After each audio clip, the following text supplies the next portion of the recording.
News India देख रहे हैं आप और मैं हूं आपके साथ अंशिका पाठक। 8 बजे की 8 बड़ी खबरों के बारे में विस्तार से आपको बताएंगे और साथ ही दिखाएंगे कि इन खबरों के मायने क्या है। तो चलिए सबसे पहले एक नजर डालिए 8 बजे की 8 बड़ी खबरों पर।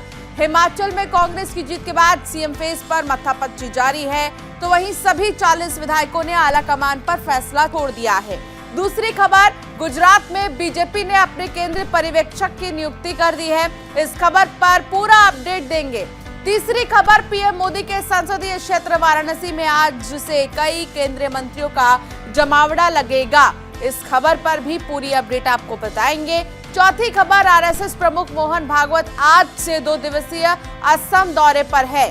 पांचवी खबर, कांग्रेस की भारत जोड़ो यात्रा से जुड़ी है। इस खबर पर भी विस्तार से जानकारी देंगे। छठवीं खबर, सीएम योगी आज 2 दिवसीय गोरखपुर दौरे पर रहेंगे। और सातवीं खबर मध्य प्रदेश से है, जहां नितिन गडकरी आज सबसे लंबी सुरंग का लोकार्पण करेंगे। आठवीं खबर, चक्रवाती तूफान मैंडूस ने दस्तक दे दी है। इस खबर पर भी आपको विस्तार से जानकारी देंगे। तो ये 8 बजे की 8 बड़ी खबरें आपकी टीवी स्क्रीन पर। 8 खबरों को विस्तार से आप तक पहुंचाएंगे, बताएंगे इन खबरों के मायने क्या है। लेकिन बात सबसे पहले बड़ी खबर की होगी। पहली खबर हिमाचल से। हिमाचल के सीएम पर कांग्रेस हाईकमान अब फैसला करेगा। विधायक दल की बैठक में प्रस्ताव पारित हुआ है। सभी 40 विधायकों ने आलाकमान पर फैसला छोड़ दिया है। कल दिन भर बैठक के बाद ऐलान किया गया। प्रेक्षक आज आलाकमान को रिपोर्ट सौंपेंगे। तो सभी 40 विधायकों ने फैसला आलाकमान पर छोड़ दिया है। कांग्रेस ने जबरदस्त जीत हासिल की है हिमाचल में। हिमाचल का जो ट्रेंड रहा है, 35 साल से भी ज्यादा का जो ट्रेंड रहा है कि हर 5 साल में सरकार बदली है, उस ट्रेंड को बरकरार रखा हिमाचल की जनता ने और इस बार कांग्रेस को जिताया है, कांग्रेस को चुना है। हालांकि मुख्यमंत्री का चेहरा कौन होगा, इस पर अब भी सस्पेंस बरकरार है, जिसको लेकर अब आलाकमान ये तय करेगा कि हिमाचल के मुख्यमंत्री कौन होगा। इससे पहले प्रतिभा सिंह को कई बार बयान देते सुना गया, हालांकि वो अपने आप को सीएम की दावेदारी में सबसे आगे मान रही हैं। लेकिन क्या प्रतिभा सिंह के बारे में विचार विमर्श किया जाएगा या कोई अन्य चेहरा सामने आएगा, इसको लेकर अभी ऐलान बाकी है आलाकमान की तरफ से। रुक करेंगे दूसरी बड़ी खबर की ओर। गुजरात में नियुक्ति के लिए केंद्रीय पर्यवेक्षक आपको बता दें कि चुने गए हैं। विधायक दल का नेता चुनने के लिए पर्यवेक्षक नियुक्त किया गया है। गुजरात में आज बुलाई गई नव निर्वाचित विधायकों की बैठक में चुना जाएगा विधायक दल का नेता, जो कि मुख्यमंत्री भी होगा गुजरात का। तो गुजरात में नव निर्वाचित विधायकों की बैठक, गुजरात में नियुक्त किए गए हैं केंद्रीय पर्यवेक्षक। तो पर्यवेक्षक इस मीटिंग में यह निर्णय लेंगे कि आखिर विधायक दल का नेता कौन होगा। गुजरात में केंद्रीय पर्यवेक्षक नियुक्त किए गए हैं। विधायक दल का नेता चुनने के लिए पर्यवेक्षक नियुक्त किया गया है। गुजरात में आज नव निर्वाचित विधायकों की जो बैठक है वो बुलाई गई है। सर्वसम्मति से यहां पर चुना जाना है विधायक दल का नेता। और ऐसे में आज की जो ये बैठक है वो कई मायने में खास बताई जा रही है। तो गुजरात में बीजेपी ने प्रचंड जीत हासिल की है। बहुमत का आंकड़ा पार करते हुए बीजेपी ने जबरदस्त जीत हासिल की। हालांकि 182 सीटों पर वोट डाले गए थे। कई उम्मीदवार ऐसे थे जिनकी किस्मत का फैसला किया है जनता ने। और एक बार फिर से ये जो 27 साल का रिकॉर्ड है वो कायम रहा है। बीजेपी ने प्रचंड जीत हासिल की गुजरात में। रुक करेंगे तीसरी बड़ी खबर की ओर। पीएम मोदी के संसदीय क्षेत्र में मंत्रियों का जमावड़ा। इस हफ्ते सरकार के कई मंत्री वाराणसी पहुंचेंगे। काशी तमिल संगम और G20 की तैयारियों का जायजा लेंगे।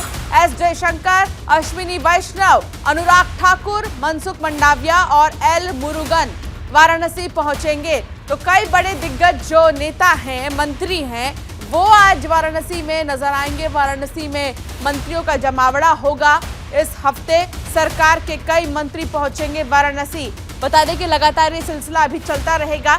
जब एक एक मंत्री पहुंचने शुरू होंगे वाराणसी में, अनुराग ठाकुर हो, मनसुख मंडाविया हो या अन्य कोई और मंत्री क्यों ना हो, हर कोई वाराणसी में नजर आएगा, जो कि प्रधानमंत्री नरेंद्र मोदी का संसदीय क्षेत्र है। इस हफ्ते सरकार के कई मंत्री पहुंचेंगे। दो खास वजह, एक काशी तमिल संगम और G20 की तैयारियों को लेकर भी यहां पर बातचीत की जाएगी। तो G20 के साथ साथ जो काशी तमिल संगमम है उसको लेकर भी प्रधानमंत्री इससे पहले अपनी बात रख चुके हैं कि आखिर ये जो संगमम है वो कितना ज्यादा आने वाले समय में रिश्तों को मजबूत करेगा। राज्यों की अगर हम बात करें तो अलग अलग राज्यों के रिश्ते मजबूत करेगा। अब इसको लेकर भी कई सारे मंत्री पहुंचेंगे वाराणसी और यहाँ पर इसको लेकर चर्चा की जाएगी, इस संगमम को लेकर, और G20 की तैयारियों को लेकर भी इसमें बातचीत होगी। तो G20 की तैयारियों का जायजा लेंगे एक के बाद एक। इस हफ्ते कई मंत्री ऐसे हैं जो वाराणसी पहुंचेंगे।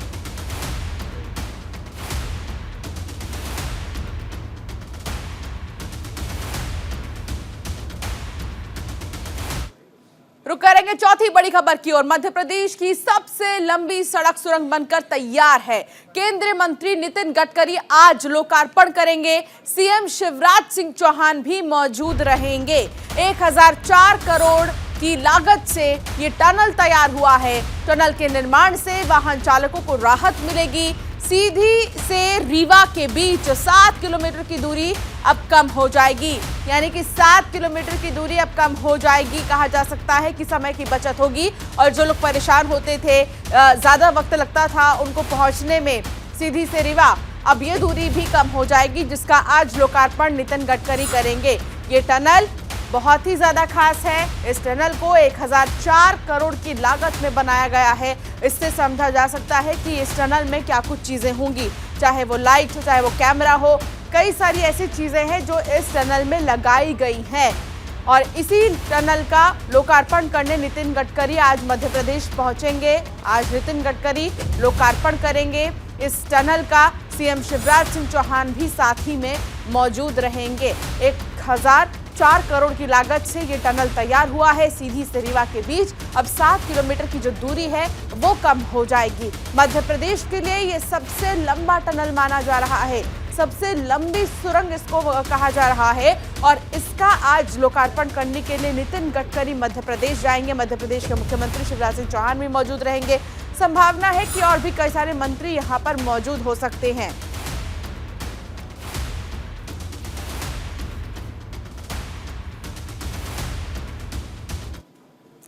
तो वहीं आज से 2 दिवसीय गोरखपुर दौरे पर मुख्यमंत्री योगी आदित्यनाथ हैं। महाराणा प्रताप शिक्षा परिषद संस्थापक समारोह में वो शामिल होंगे। गोरखपुर मंदिर में जनता दरबार लगाएंगे मुख्यमंत्री योगी आदित्यनाथ और जनता दरबार के जरिए जनता की समस्याओं से वो रूबरू होंगे।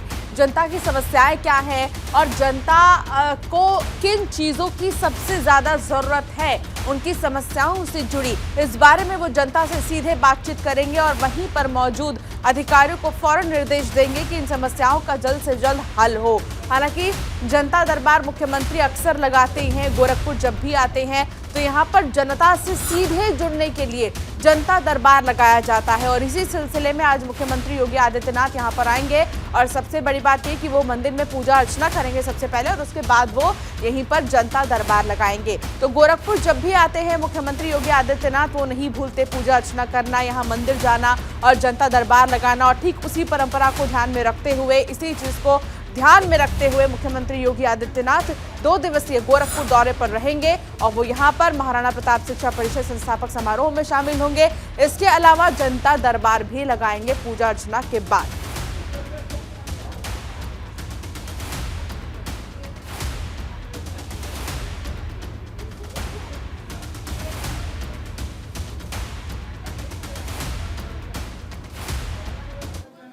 तो वहीं आज से असम के 2 दिवसीय दौरे पर आरएसएस प्रमुख मोहन भागवत है।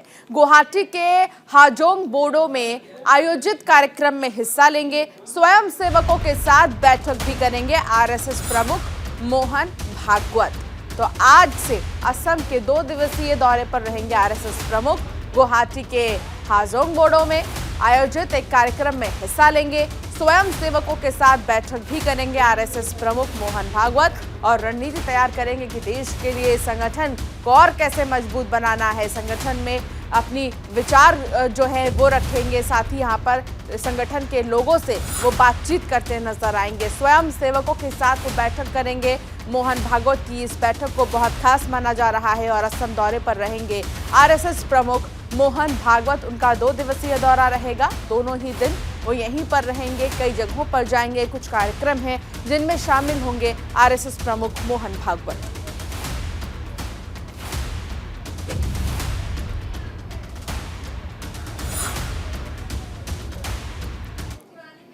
अब बात होगी भारत जोड़ो यात्रा की, जो राजस्थान में एंट्री कर चुकी है। राजस्थान के बूंदी में भारत जोड़ो यात्रा है। एक दिन के विश्राम के बाद एक बार फिर से ये यात्रा शुरू हो गई है। 24 दिसंबर को दिल्ली पहुंचेगी भारत जोड़ो यात्रा। दिल्ली पहुंचने के बाद हफ्ते भर का विश्राम होगा। विश्राम के लिए 60 से ज्यादा कंटेनरों की मरम्मत शुरू कर दी गई है। 27 से 30 जनवरी के बीच श्रीनगर पहुंचेगी भारत जोड़ो यात्रा। तो 24 दिसंबर को दिल्ली पहुंचेगी। दिल्ली पहुंचने के बाद हफ्ते भर का विश्राम भी होगा। विश्राम के लिए 60 से ज्यादा जो कंटेनर्स हैं उनकी मरम्मत शुरू कर दी गई है। भारत जोड़ो यात्रा अभी लगातार जारी है। भारत जोड़ो यात्रा जो कि शुरू हुई है कन्याकुमारी से और यहां से शुरू होते हुए मध्य प्रदेश, इसके अलावा कई ऐसे राज्य पड़े हैं बीच में जहां से भारत जोड़ो यात्रा गुजरी है। और भारत जोड़ो यात्रा का सबसे बड़ा मकसद यही है कि भारत को कैसे जोड़ना है। भारत को जोड़ने को लेकर इस यात्रा की शुरुआत की गई है। दक्षिण भारत में चक्रवात मैंडूस से खतरा बरकरार है। आज आंध्र प्रदेश के तट को पार करेगा चक्रवात मैंडूस। तेज हवाओं और बारिश से हजारों पेड़ गिर गए हैं। लोगों को घरों में रहने की हिदायत दी गई है। लोगों से ये कहा जा रहा है कि अभी घर के बाहर ना निकले, क्योंकि जो चक्रवात मैंडूस है वो अपना कहर बरपा रहा है। ये सीधी तस्वीर आपको दिखा रहे हैं चेन्नई से, जहां आप देख सकते हैं कि जो पेड़ पौधे हैं वो सड़कों पर अब नजर आ रहे हैं, क्योंकि बहुत ज्यादा तेज हवा चलने की वजह से जो पेड़ हैं वो गिर गए हैं सड़कों पर। हालांकि इनको हटाने का प्रयास लगातार जारी है, लेकिन अभी कोई राहत नहीं मिलेगी दक्षिण के राज्यों को, क्योंकि अभी चक्रवात मैंडूस अपना कहर बरपा रहा है। और आज आंध्र प्रदेश में कहा जा रहा है, आज आंध्र प्रदेश में तेज हवाएं चलेंगी और तेज बारिश भी हो सकती है, जिसको ध्यान में रखते हुए अभी से ही हिदायत दे दी गई है लोगों को कि घर के बाहर ना निकले। ये पेट्रोल पंप की तस्वीर आपको दिखा रहे हैं। देखिए, पेट्रोल पंप का छत भी बुरी तरह क्षतिग्रस्त है, क्योंकि पेड़ के गिरने की वजह से पेट्रोल पंप का जो छत है वो नष्ट हो चुका है। अभी जो यहाँ पर जो कर्मचारी हैं वो इस कोशिश में लगे हैं कि यहाँ से जल्द इन गिर गए पेड़ों को हटाया जाए। जो गिरे हुए पेड़ हैं उनको भी क्लियर किया जा रहा है, रास्ता ब्लॉक ना हो, लंबा जाम का सामना ना करना पड़े। इसको ध्यान में रखते हुए लगातार प्रशासन की तरफ से यहाँ पर जो है हटाया जा रहा है जो जितने भी पेड़ सड़कों पर आके गिर गए हैं। हालांकि देखिए, ये आपको दिखा रहे हैं पेट्रोल पंप की तस्वीर, जहां पेट्रोल पंप में भी ये तबाही का मंजर, जहां पेड़ बुरी तरह पेट्रोल पंप की छत पर गिर गया है और इसको हटाने का प्रयास लगातार किया जा रहा है। तो तेज हवा और बारिश से हजारों पेड़ गिर गए हैं। कई जगहों पर जल जमाव की स्थिति है। बारिश की वजह से जड़ से उखड़ गए हैं ये पेड़ और इनके उखड़ने की वजह से ही यहाँ पर समस्या का सामना लोगों को करना पड़ रहा है। हालांकि आज भी इसी तरह दक्षिण में जो चक्रवात मैंडूस है वो इसी तरह कहर बरपाएगा, जिसको ध्यान में रखते हुए हिदायत दे दी गई है लोगों को कि बच कर रहें और बहुत जरूरी हो तो ही घर के बाहर निकलें। ये पेट्रोल पंप की तस्वीर आपको दिखा रहे हैं, ये सीधी तस्वीर इस चक्रवात की कि आखिर कैसे चक्रवात अपना कहर बरपा रहा है। हालांकि ये कोई पहली बार नहीं जब दक्षिण इस तरह के चक्रवात की चपेट में आया हो। इससे पहले हुदहुद जो सबसे ज्यादा घातक था, जिसने एयरपोर्ट की छत तक उड़ा दिए थे और बहुत सारे पेड़ ऐसे थे जो गिर गए थे, सड़कों पर आ गए थे। हालांकि समुद्री इलाका होने की वजह से दक्षिण में इसका किसी भी चक्रवात का असर बहुत ज़्यादा नज़र आता है। चाहे वो तेज़ बारिश हो, तेज़ हवाएं हो, यहाँ पर सब कुछ अस्त नस्त हो जाता है। और अब एक बार फिर से चक्रवात की चपेट में दक्षिण, जहां चेन्नई की तस्वीर आपको दिखा रहे हैं, लेकिन आज आंध्र प्रदेश में भी हिदायत दे दी गई है लोगों को कि बहुत ज़रूरी हो तो ही घर के बाहर निकले।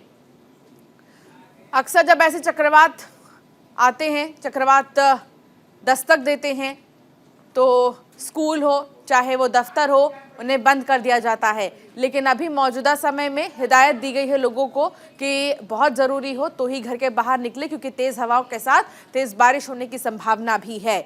और ये देखिए, जो चक्रवात मेंडूस है उसने अपना कैसा कहर यहाँ बरपाया है चेन्नई में कि पेट्रोल पंप की पूरी छत नष्ट हो चुके हैं।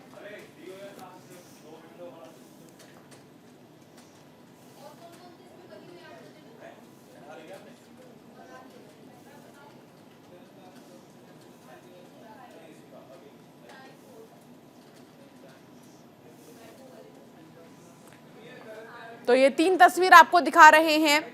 तेज हवाओं से हजारों पेड़ गिरे हैं। चक्रवात मेंडूस से खतरा बरकरार है। और ये तीसरी तस्वीर, मेंडूस से भारी नुकसान हुआ है। तो ये भारी नुकसान की भी तस्वीर आपको दिखा रहे हैं। 3 तस्वीर।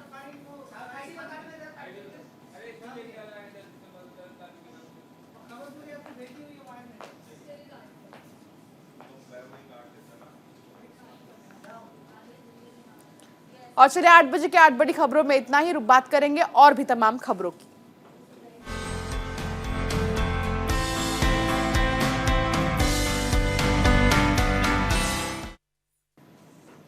तो झारखंड की बात करेंगे, जहां झारखंड कांग्रेस में एक बार फिर गुटबाजी शुरू हो गई है। नए जिला अध्यक्षों की नियुक्ति के बाद लगातार प्रदेश अध्यक्ष और प्रभारी का विरोध हो रहा है। ऐसे में संगठन को एकजुट करना प्रदेश अध्यक्ष के लिए चुनौती के रूप में है।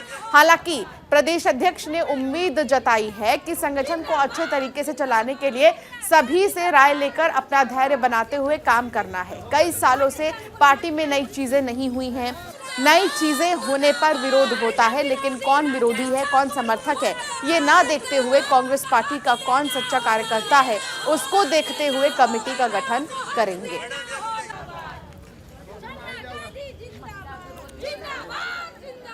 अध्यक्षों ने पदभार ग्रहण किया है, क्या उम्मीदें हैं, टास्क क्या देंगे? नहीं, देखिए, उम्मीद हम लोग ये करते हैं कि संगठन को बेहतरीन तरीके से चलाने के लिए सभी लोगों से राय करके अपना धैर्य बनाते हुए, चूँकि लगातार कई वर्षों से पार्टी में कई तरह की नई चीज़ें नहीं हुई हैं, तो जब नई चीज़ें होती है तो नए नए तरह की बातें आती हैं।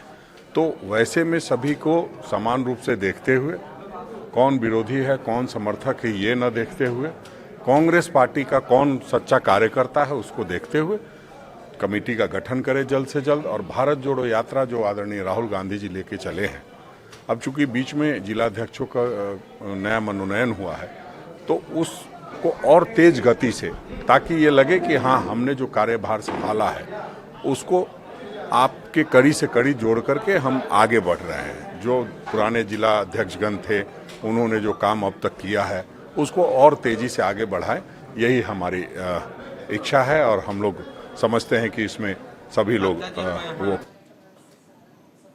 और चलिए फिलहाल इस बुलेटिन में इतना ही। आप बने रहिए न्यूज़ इंडिया के साथ।